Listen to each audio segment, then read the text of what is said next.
ouvrir nos Bibles dans Apocalypse chapitre 21. Amen. Et nous allons lire juste le 3e verset. Yes, sir. Alléluia.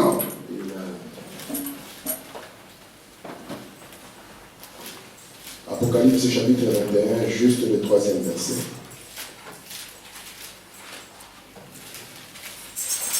La Bible dit ceci.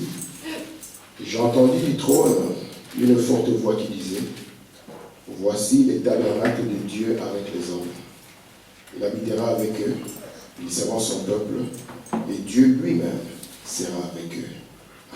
Amen. Amen. Prions le Seigneur. Dieu notre Père, alors que nous voulons apporter un mot d'exhortation, Seigneur, pour pouvoir entrer dans la prière. Amen. Puisses-tu adresser la Seigneur. Yes, sir. Ça nous amène dans ta présence. Amen. C'est Alléluia. tout ce que nous sommes venus voir ici, Père. Est-ce que, Seigneur, tu puisses nous bénir ensemble. Amen. Au nom de Jésus-Christ. Amen. Amen. Bonsoir. Donc, je vais juste parler peut-être pendant 1 minute ou 25 minutes. Et je vais essayer de garder le même esprit quand je parlais le mercredi. Donc, je parlerai toujours en rapport avec la prière tous les mercredis que je vais essayer de parler. Pour que nous puissions savoir ce que nous devons faire ici le mercredi. Frère Branham nous dit ceci. Il nous dit que Job, à son jour, il désirait savoir où Dieu habitait. Je pense que ça, c'est le désir de chaque adorateur. Amen. Savoir où Dieu habite. Amen. Pour aller vers Dieu, Amen. afin de parler à Dieu. Amen. Et si vous ne savez pas où Dieu habite, vous aurez beau parler. Et nous avons vu avec vous ici, quand nous avons vu la prière de Jésus, que la prière, ce n'est pas juste parler, mais nous devons identifier où Dieu se trouve. Amen. Parce que les églises nous ont dit que l'homme n'avait pas la puissance. Les églises nous ont dit que l'homme n'avait pas la foi. Amen. Mais aujourd'hui, je vais encore insister pour que nous puissions savoir où Dieu se trouve réellement. Amen. Pour que la parole qu'on prêche ne soit pas seulement un domaine de la théorie, mais de cette vision que nous avons de la parole, que nous puissions aussi l'appliquer dans la vie de chaque jour. Amen. Parce que Frère Branham nous dit que c'est par la foi que nous faisons toutes les choses que nous faisons. Amen. Je vous ai dit ici, mes frères, que la puissance n'a jamais quitté l'homme. Si le diable en chutant n'a pas perdu la puissance, à combien plus forte raison que l'homme en chutant aurait pu perdre aussi la puissance. Amen. L'homme en chutant, il a perdu juste la nuée blanche, l'image de Dieu. Parce que l'homme était fait à l'image et à la ressemblance. Or, la ressemblance, c'est la puissance. Et l'image, c'est Christ. C'est ce que l'homme avait perdu. Mais la puissance était toujours là. Et maintenant, nous avons compris, mes frères, que si la puissance est là, alors il faut la main de la foi pour faire agir cette puissance. Mais maintenant, je vais poser la question. Est-ce que la foi, nous l'avons? Ou la foi, nous ne l'avons pas? Je vais vous dire, mes frères, est-ce que nous pouvons tous lever la main? Essayez de lever la main avec moi. Je vais avoir vos mains en haut. Ok. Vous savez que cet acte que vous venez de faire, vous venez de le faire par la foi. Qui croit ça? Frère Branham dit, vous venez de défier même les lois de la nature. Parce que la nature garde toutes choses inclinées vers la terre. Et Frère Branham dit, ce que vous venez de faire là, vous venez de faire cela par la foi. Or, selon Frère Branham, là où il n'y a pas la foi, nous ne pouvons pas être en contact avec Dieu. Amen. Mais maintenant, les gestes que nous venons de faire ici, nous venons de le faire par la foi. Mais vous allez remarquer que tout ce que nous avons, frère, que ce soit les habits que nous portons, que ce soit les maisons que nous avons, tout ce que vous avez chez vous, sachez que c'est la foi qui vous l'a procuré. Amen. Peut-être que vous ne vous êtes pas rendu compte que c'est la foi qui l'a procuré, mais c'est la foi qui l'a donné. Vous allez vous rendre compte que la difficulté devient maintenant quand vous avez besoin de libérer cette foi. Amen. Alléluia. Parce que la foi est du domaine de l'inconscience. Comprenez? Quand vous avez levé vos mains, je crois que personne n'a douté que la main se lèvera. C'est pour ça qu'il faut vraiment dire qu'il y a des gens qui ont promis à leur femme, elle dit, je reviens ce soir après l'église. William Branham dit qu'il n'y avait aucune évidence. Mais cela, c'est la foi. C'est comme un sens. J'aimerais juste vous montrer une chose, que la puissance ne vous a pas quitté et que la foi non plus ne vous a pas quitté. Amen. Le problème, c'est simplement savoir comment conjuguer les deux. Pour que nous ne puissions pas être les sorciers de notre propre vie. Amen. La base que nous allons placer, c'est que nous, moi ici et vous là-bas, nous allons être chacun responsable de sa destinée. Amen. Il n'y a personne qui sera responsable. Même pas Dieu. ça sera vous et moi qui serons responsables. Amen. Parce que frère Branham me dit que ce que Dieu avait à faire, la dette que Dieu avait envers nous, Dieu l'a payée. Amen. Donc le reste, c'est entre nos mains. Et c'est pour ça que les simples gestes que vous venez de faire, qui s'appelle la foi, frère Branham me dit que c'est le point de contact que Dieu a mis entre vous et lui. Amen. Amen. Amen. Je vais commencer à aller doucement pour que nous puissions savoir où Dieu est. Afin que nos requêtes que nous avons, que nous puissions nous approcher dans la révérence et les offrir au Dieu que nous voulons adorer. Parce que, vous savez mes frères, aujourd'hui quand nous parlons de la divinité, parfois cela apporte beaucoup de confusion. On veut savoir qui est Dieu, on veut savoir où est-ce qu'il habite. Mais frère Branham nous a dit qu'à l'ouverture du 7e sceau, il dit nous saurons qui Dieu est et quelle est sa nature. Amen. Amen. Écoutez un peu ceci dans la foi et l'assurance. Soyez attentifs parce que je ne serai pas très long pour que vous puissiez comprendre à travers la pensée que nous puissions prier. Frère Branham dit ceci. La foi, c'est lui qui s'approche de Dieu, doit croire que Dieu existe et qu'il est le rémunérateur, donc celui qui paye ceux qui le cherchent. Sans la foi, il est impossible de lui être agréable. Amen. Ce monde a été créé par la foi. Les choses ont été formées à l'existence par la foi. L'autre fois, nous avons dit avec vous ici que même quand Dieu a prononcé la parole pour la création, Dieu lui-même, il a pris la position du croyant. Il a créé les paroles qu'il a prononcées. Amen. Écoutez, frère Madame, tout ça a été fait par un acte de foi de Dieu. Le monde entier est créé par la foi. C'est par la foi que vous êtes ici ce soir. Beaucoup d'entre vous ont dit à leur employeur que vous serez de retour au travail demain. Comment savez-vous que vous le serez? Vous avez dit à votre femme, je serai de retour après le service. Comment savez-vous que vous le serez? Vous avez peut-être demandé à quelqu'un un taxi et vous prendre à 11 heures. Comment savez-vous que vous y serez? Vous serez peut-être dans l'éternité avant le coup de 11 heures, vous voyez? Mais c'est par la foi. Tout est par la foi. Écoutez, frère Branham. Maintenant, il y a tant de gens qui parlent de ces sujets, la foi, et qui savent si peu sur elle. Écoutez bien, mes amis. Je vous aime et je veux que vous compreniez ceci. Il y a tant de personnes qui parlent de la foi et qui ne connaissent pas un seul principe de la foi. Maintenant, nous pourrions ne jamais plus nous revoir de ces côtés-ci de l'éternité. Écoutez, Branham, c'est intéressant, je crois. Il dit, beaucoup viennent dans la ligne de prière et disent, oh là, j'ai la foi pour être guéri. Et les amis, quand ils passent dans la ligne, je sais qu'ils n'ont pas assez de foi pour guérir le mal de dents. C'est exact. Certains viennent dans la ligne atteints d'un cancer et disent, j'ai la foi pour être guéri. Coran dit, ils n'ont pas la foi. Mais la leçon des Écritures ce soir disait, la foi est une assurance. Amen. Des choses qu'on espère, la démonstration de celles qu'on ne voit pas. Amen. Vous voyez, c'est une assurance sans intermédiaire, quelque chose que vous avez réellement, pas quelque chose que vous avez imaginé, quelque chose que vous pensez avoir, mais c'est un acte direct et positif.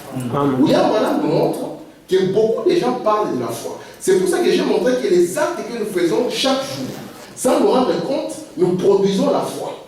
Mais quand il y a un besoin comme celui-ci, où quelqu'un a besoin d'être guéri, la même personne qui par la foi élève la main, la même personne qui est venue par la foi à l'église, alors qu'elle a un besoin, quand vient le temps d'exprimer la foi, cela devient une difficulté. Et il faut maintenant dire ici que les gens ne connaissent pas le principe de la foi. Amen. Amen. On vous dira souvent, croyez frère. Croyez frère.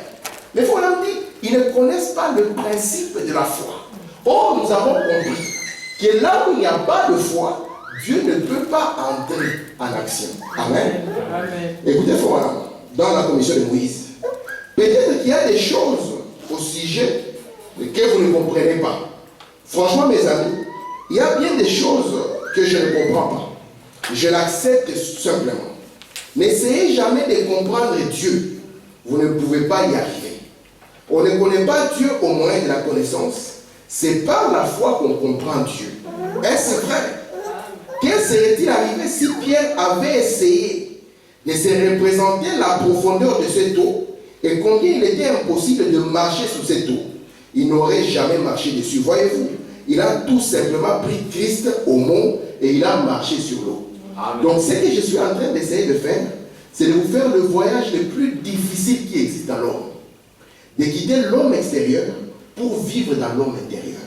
C'est le plus grand voyage. Lorsque Dieu a dit à Abraham, quitte la maison de ton père, comme on nous prêche ici avec insistance, que la maison de papa et de maman, ce sont les 5 sens. Vous comprenez? Et quitter les 5 sens pour aller vivre dans le monde surnaturel de la foi, c'est ce que Dieu attend de nous. Parce que je vous ai dit, à quoi bon qu'on vous prêche des choses et que quand on vous amène dans le domaine du réel, la même foi que vous avez dans la doctrine, vous ne pouvez pas avoir pour affronter votre quotidien. Cela n'a aucune chance. Parce que la parole n'est pas simplement pour la doctrine. C'est vrai. Que Dieu a envoyé sa parole pour que vous puissiez être des êtres surnaturels. Et vous ne pouvez pas être des êtres surnaturels si vous ne vivez pas dans ce monde-là, qu'on appelle le monde de la foi. Mais Frère Branham dit c'est le monde de la foi parfaite. Et là, Frère Branham va plus loin. Il dit croire à Jésus ne vous donnera pas la foi parfaite. Vous voyez ça? Croire en Branham ne vous donnera pas la foi parfaite. Amen. William Branham dit croire en ce que la parole de Dieu dit de vous. Dieu vous aide. C'est ça la foi parfaite. Alors, qu'est-ce que la parole dit de vous que vous êtes? L'écriture que j'ai lue ici, c'est dans Apocalypse 21. Et dans Apocalypse 21, Dieu est en train de présenter ce que Branham a prêché comme la demeure future, n'est-ce pas? Vous savez, beaucoup de gens dans la parole ne comprennent pas. Ils ne comprennent pas ce qu'est le passé de Dieu, ce qu'est le présent de Dieu et ce qu'est le futur de Dieu. Le passé de Dieu, c'était quand Dieu était avec Moïse. Amen. Le présent de Dieu, c'était quand Dieu était avec Jésus. Le futur de Dieu, c'est aujourd'hui. Donc c'est la raison pour laquelle toutes les promesses que vous avez dans la Bible parlant du futur, sachez que c'est aujourd'hui où ça prend lieu. Amen. Donc cette demeure est présente de sa face.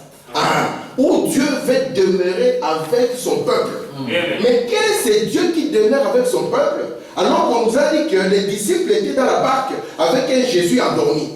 À quoi bon de les laisser endormir s'il est là? Nous serons ballottés par les vagues de la vie. Et pourtant, le but pour lequel il est là, c'est pour pouvoir faire face à nos problèmes. Alléluia. Amen. Parce que Frère Branham dit, à quoi bon d'essayer de vous réchauffer sur un feu qui est peint? Un feu qui est peint ne peut pas vous réchauffer. Et vous avez un Dieu qui est réel. Et je vais vous dire où il habite. Afin que vous, quand vous êtes en difficulté, vous puissiez faire comme les disciples et réveiller ce Dieu qui est endormi. Amen. Amen. Parce que nous ne voulons pas, comme on nous a dit ici, on nous a dit, mes frères, vous ne devez pas être, nous voulons être des autosuffisants, n'est-ce pas? Amen. Alors comment allons-nous être des autosuffisants si nous sommes incapables de réveiller Dieu qui est quelque part? Vous comprenez ça? Amen. Parce qu'on nous a dit que Elohim, c'est plusieurs Eloah, n'est-ce pas? Une étoile a la vie à elle-même. Et là, la lumière à elle-même. C'est un soleil complètement. Alléluia. Si vous allez, parce que nous sommes dans une loi de multivers, l'univers est grand et il est rond pour être éternel. Si vous allez voir qu'il y a plusieurs soleils. Et ces soleils ne sont que des étoiles. Et cela parle de vous. Amen. Amen. Très bien. Amen. Très bien. Écoutez, frère, parce que j'aimerais parler de là où Dieu réside. Et que nous sommes des êtres capables d'aller chercher Dieu. D'accord? Et une fois qu'il y a une quelconque difficulté, même quand il n'y a pas de difficulté, parce que frère, il était en train de parler une fois sur l'X6. On dit que Jésus avait passé toute la nuit à prier Dieu.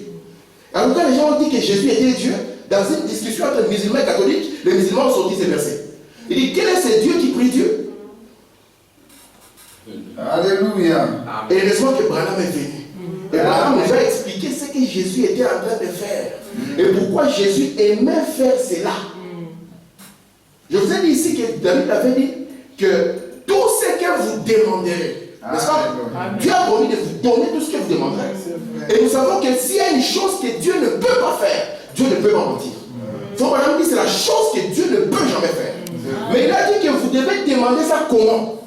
Il a dit vous devez demander cela en priant. Alors qu'est-ce que la prière? Branham nous dit la prière, ce n'est pas fermer les yeux et crier. Branham dit la prière, c'est parler à Dieu. Amen. Alors vous allez parler à qui? Vous ne savez pas où il est. Parce que, vous savez, dans le passé Dieu au temps de Moïse, c'était un Dieu qui était au-dessus du peuple. Alors le peuple pensait qu'il y a un Dieu qui est au-dessus du peuple. Et cette pensée-là, d'un Dieu quelque part dans les nuages, n'a pas quitté les gens. C'est vrai. Et quand nous voulons déplacer Dieu, n'est-ce pas? Pour vous montrer que le Dieu au-dessus de vous, ce n'est plus sa fonction qu'il est en train de faire aujourd'hui. Alléluia. Non. C'est ça. Amen. Parce que les gens, quand ils prient, ils sont conscients qu'ils sont en train de prier vers un Dieu qui je ne sais où. Alléluia. Et c'est Dieu-là qui a pitié. Vous savez, chez Dieu, il n'y a pas la pitié. Je suis un peu choquant en vous disant ça. Chez Dieu, il n'y a pas la pitié. Dieu travaille par des lois et des principes. C'est pour ça que Branham dit ici que les gens ne connaissent pas le principe de la foi. Si moi j'étais un être humain et que je voyais par exemple une maman avec son bébé en train de mourir de faim, moi j'aurais de la pitié, n'est-ce pas? Je dirais peut-être cette maman si je peux. Mais Dieu, si la maman est là et qu'elle ne vient pas selon les principes et lois, Dieu ne peut pas l'aider. Vous savez pourquoi? Parce qu'en réalité, Dieu dans les temps n'existe pas. Tout ce que vous voyez, on dit Dieu dans les temps, c'est une manifestation de Dieu. Amen. Amen. Ok. Je vais lire d'abord dans Dieu dans son peuple, au paragraphe 9. Frère dit ceci. Il y a une fontaine ouverte qui coule en abondance partout. Buvez simplement au point de n'en plus boire. L'arbre, s'il ne buvait que selon sa mesure, eh bien, il demeurerait toujours dans la sécheresse. C'est ce qui ne va pas chez les chrétiens. Ils ne boivent pas assez. Il faut boire jusqu'à ce que vous vous épanouissiez, vraiment, et que vous fassiez voir cela à quelqu'un d'autre. Il dit, ayez un avantage, confiez cela à Dieu, croyez cela. Qu'est-ce que Madame est en train d'exprimer ici? Il est en train de montrer. On nous a dit qu'une sémence, ça c'est Madame qui le dit, une sémence quand Dieu la crée, la sémence quand vous l'avez en main, vous êtes en train, si c'est une sémence de baobab, c'est comme si vous portez potentiellement des baobabs entre vos mains. Amen. Vous comprenez ça? C'est tous les baobabs que vous portez. C'est comme là, frère Armand, tel qui porte le petit là, si le petit a 13 enfants, frère Armand est en train de porter 14 personnes. Amen. Il ne se rend même pas compte qu'il est en train de porter 14 personnes. Il porte une famille, il porte les messieurs, il porte ses enfants, il porte toute une famille. Vous comprenez? Parce qu'une sémence, quand Dieu l'a créée, j'aimerais insister sur une chose, mes frères. Dieu, dans les temps, il n'existe pas. Amen.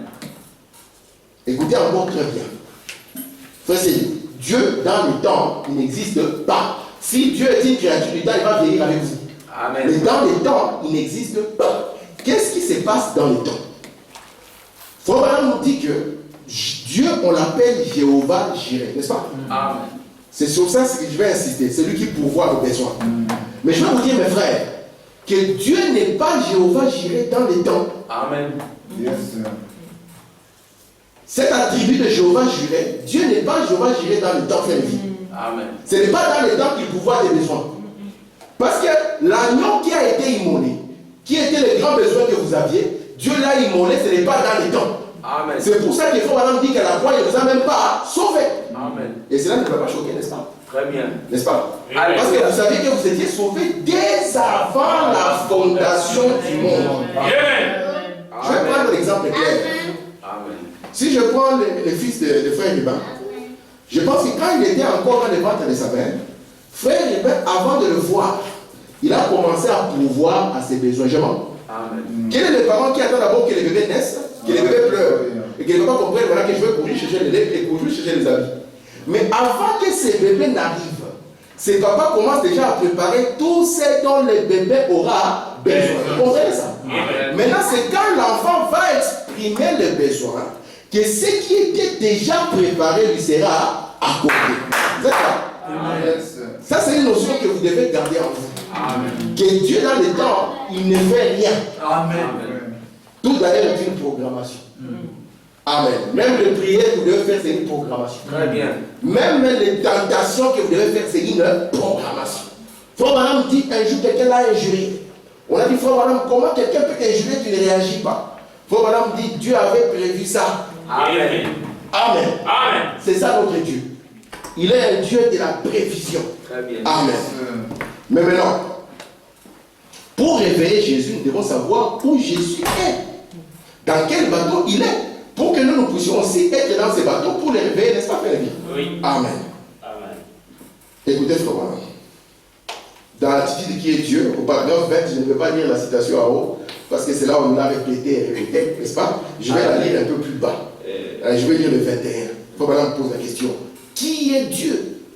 Il dit, c'est lui qui s'est tenu là et qui a de ses mains sorti les étoiles, amené le monde à l'existence. Il a fait des choses invisibles, la divinité. Il faut maintenant dire, la divinité elle-même habite dans l'homme. Très bien. Oh. Le Créateur qui a créé les cieux et la terre habite dans les hommes. Amen. Eh bien, il n'est pas étonnant que vous les estropiez. Une fois que vous prenez conscience, vous vous redressez. Le Créateur est ici. Amen. Il n'est pas étonnant que l'aveugle qui ne voyait pas voit le Créateur ici. Le Créateur réalisé. La Bible dit, nous sommes des fils et des filles de Dieu, sa descendance. Nous sommes donc un peu comme Dieu était. Jésus lui-même dit, vous êtes des dieux.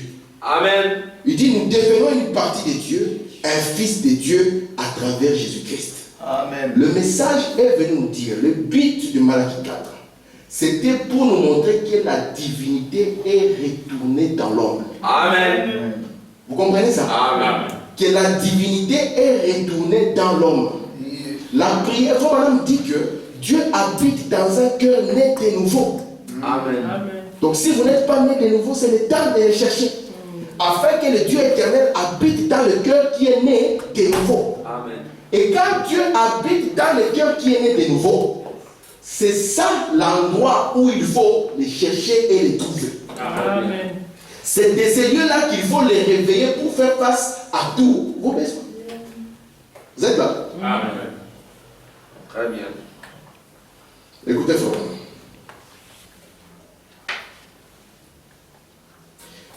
Il faut quand même dire ceci. Il dit, mais je suis dans la parole faite chair. Je crois que c'est en route. Lorsque l'Église sera si enveloppée en Christ, le Saint-Esprit, les gens humains seront si peu trouvés en eux, qu'ils ne serviront plus eux-mêmes, qu'ils n'auront plus qu'à servir Dieu. Leur intelligence se renouvelle. Ils refusent les choses du monde. Ils n'avancent que dans l'esprit, ne vivent que dans l'esprit, n'agissent que dans l'esprit, ne marchent que dans l'esprit, accomplissant la loi de Christ. Ensuite, l'amour de Christ entre dans le cœur humain, agissant dans le Saint-Esprit. Vous voyez, lorsque je parle du Saint-Esprit ici, je suis en train de parler de l'attitude qui est Dieu, paragraphe 20. Très bien. Du vrai Saint-Esprit, qui est la nuée blanche, le Dieu vivant dans l'homme. Et c'est ça ce qu'on appelle le royaume de Dieu. C'est pour ça que Jésus avait dit, cherchez premièrement le royaume et sa justice. Vous comprenez? C'est de ça qu'il parlait. La divinité qui revient dans l'homme. Et il a dit que c'est là, c'est comme un trésor caché dans un champ. Amen. Et un trésor vous permettra de faire face à tout. Amen. Est-ce que vous êtes là? Oui. Amen. Est-ce que vous comprenez ma pensée? Amen. Merci Jésus. Donc nous comprenons, mes frères, que le Dieu que j'adore, je dois adorer Dieu qui habite en moi. Alléluia. C'est pour ça qu'il faut madame dire, quand Jésus était à la montagne en train de prier toute la nuit, il faut madame dire, il était en communion avec l'Esprit qui demeurait en lui. Yes. Il faut madame dire, nous n'adorons pas un bébé dans la crèche. Non, mais Il dit, mais nous adorons Christ en vous. Amen. Parce qu'aujourd'hui, la divinité est venue dans l'homme afin d'adorer et être adoré où? Dans l'homme. Amen. Yes. Vous comprenez? Et c'est de là que sortent toutes les solutions à nos problèmes. Amen. Amen. Très C'est bien. Claudine, il n'y a pas un monsieur dehors qui t'aidera. Il n'y a pas un Elodie pour qui t'aidera. Non. Ta situation est entre tes mains. Amen. Elle est complètement entre tes mains. Je veux commencer à parler du nom de Jésus, n'est-ce pas? Pour que nous puissions voir ce que Dieu est caché dans le nom de Jésus. Et pour que nous puissions comprendre, et quand on parle du nom de Jésus, et que nous nous identifions que c'est ça notre nom. Alléluia. Amen. Amen. Faut madame dire, si nous nous identifions que nous sommes Jésus dans son nom, est-ce que Jésus avait échoué dans la prière? Non. Pourquoi Jésus n'a-t-il pas échoué dans la prière? C'est parce qu'il avait pris conscience que lui et son Père étaient Et qu'est-ce que Jésus avait dit parlant de ces jours-ci? Il dit à ces jours-là, vous saurez quoi? Que moi, je suis dans les pères. Ah. C'est de tout en tous, n'est-ce pas? Vous comprenez, les lions, on les trouve. On les trouve dans les cœurs du croyant. Alléluia. Amen. Écoutez ceci. Dans le Messie, il faut vraiment dire ceci. Jésus a dit dans Marc, je vous dis en vérité, si vous dites à cette montagne, c'est là, il dit, il faut vraiment dire, nous sommes formés des cellules lumineuses. Vous savez que votre chair, c'est une ombre, n'est-ce pas? Amen. Et que votre corps est fait de beaucoup de lumière. Il y a un témoignage d'un frère qui parlait une fois d'une expérience que Frère Branham avait fait par rapport à un frère. Le frère était avec Frère Branham dans une pièce. Alors, la lumière s'est éteinte. Et le frère voulait allumer la lumière, Frère Branham dit laisse. Et puis le corps de Frère Branham est devenu lumineux. Yes. Et puis après, le frère a allumé la lumière. Frère Branham dit je voulais que tu voies ça. Amen. Amen. Et ici, Frère Branham Alléluia. il dit même votre corps naturel est fait de beaucoup de lumière. Écoutez, Branham, il dit, c'est pour ça que les rayons X parviennent à voir votre intérieur, parce que c'est fait de beaucoup de lumière, n'est-ce pas? Il dit, nous sommes formés des cellules lumineuses. En nous se trouve de la lumière cosmique. Très bien. Or, cette lumière cosmique est la lumière qui leur permet de prendre des rayons X. Les rayons X ne viennent pas de la lumière du rayon X, ils viennent de votre propre lumière. Écoutez, si cette lumière cosmique pouvait être amenée à n'être plus de la lumière cosmique, mais de la lumière éternelle, Dieu pourrait habiter suprêmement entre nous et être maître de notre pensée, de notre marche, de nos paroles. Alors ça ne serait plus l'homme, mais ça serait Dieu dans l'homme. Amen. Écoutez, il y a quelque chose dans l'homme, c'est un Dieu. Il fut fait pour être un Dieu. Son dessein sur la terre était d'être Dieu, un Dieu, pour avoir la domination sur tout ce qui s'y trouve. Amen. Amen. Il faut même dire, le dessein que vous avez, c'est avoir la domination sur tout ce qui se trouve sur la terre. Alléluia. Non pas que la terre puisse dominer sur vous. Très bien. Mais que vous puissiez avoir la domination sur la terre. Et la première terre que vous dominez, c'est votre chair. Amen. Écoutez ça. Il dit, maintenant, ne laissez pas cela vous étonner. Parce que j'ai encore davantage de références bibliques inscrites ici. Amen. Je termine par cette citation parce que mon temps est presque écoulé. Il faut madame dire ceci. Mais le Saint-Esprit, c'est la divinité. Yes. Dieu tabernacle dans l'homme. C'est plus qu'une sensation. C'est plus que de parler en langue. Amen. Yes. Beaucoup de gens ils pensent que nous sommes venus ici à l'église pour parler en langue. C'est Claudine, l'homme n'était pas tombé de parler en langue. Quoi que le parler en langue soit bon. Mais l'homme n'était pas tombé de cela. Vous comprenez ça? Vous devez savoir de quoi vous étiez tombé. Et il faut nous dire que la divinité est revenue dans l'homme. Mais qu'est-ce qu'il est venu faire dans l'homme, frère Samuel? Elle est venue pour que tu sois malmené par les circonstances de la vie. Parce qu'il faut nous montrer que quand la divinité était en Adam, Adam ne s'inquiétait de rien. Vous êtes là? Amen. Il dit, c'est plus que crier dans l'esprit. C'est plus que pleurer. C'est plus que se joindre à l'église. C'est Dieu vivant dans l'homme, la divinité. Dieu lui-même tabernacle dans cette personne. Lorsqu'il veut parler, c'est juste la même chose si Dieu parlait. Amen. C'est cela l'église de Jésus-Christ. C'est ainsi qu'était la première église apostolique. Très bien. Je vais lire une dernière citation. J'espère que je vais la voir. Elle était ici sur ma feuille, j'ai tenu à la lire. J'espère que je la verrai. Juste une petite seconde et nous allons prier.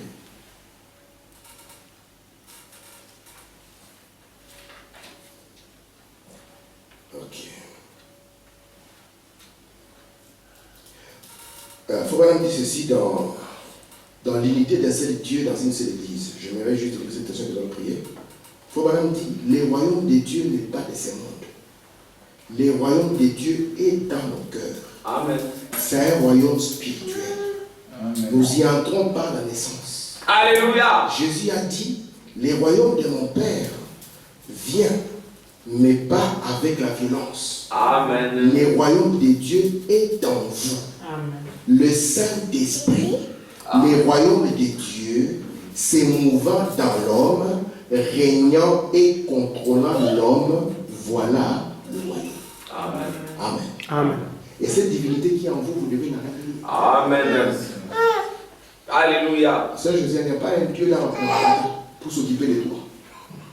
Si tu penses que tu as perdu, frère, il n'y a pas un Dieu dans un mur que tu vas crier Seigneur aie pitié. Cela n'existe pas. Dieu n'a pas de pitié. Amen. Il y a une divinité qui est en vous. Amen. Et vous devez dire ça suffit. Amen. La divinité qui est là doit s'élever. Parce que c'est elle qui doit faire face à Alléluia. Amen. Merci. Amen. Parce qu'il avait promis, les dieux qui étaient au-dessus d'Israël, après est devenu Emmanuel, c'était Dieu avec nous. Oui. Et vous savez maintenant que sa dernière phase, n'est-ce pas? Il reste maintenant le Dieu en nous. Oui. Le Dieu en nous pour faire quoi? Pour être dominé par les circonstances? Non. Pour maintenant contrôler chaque circonstance.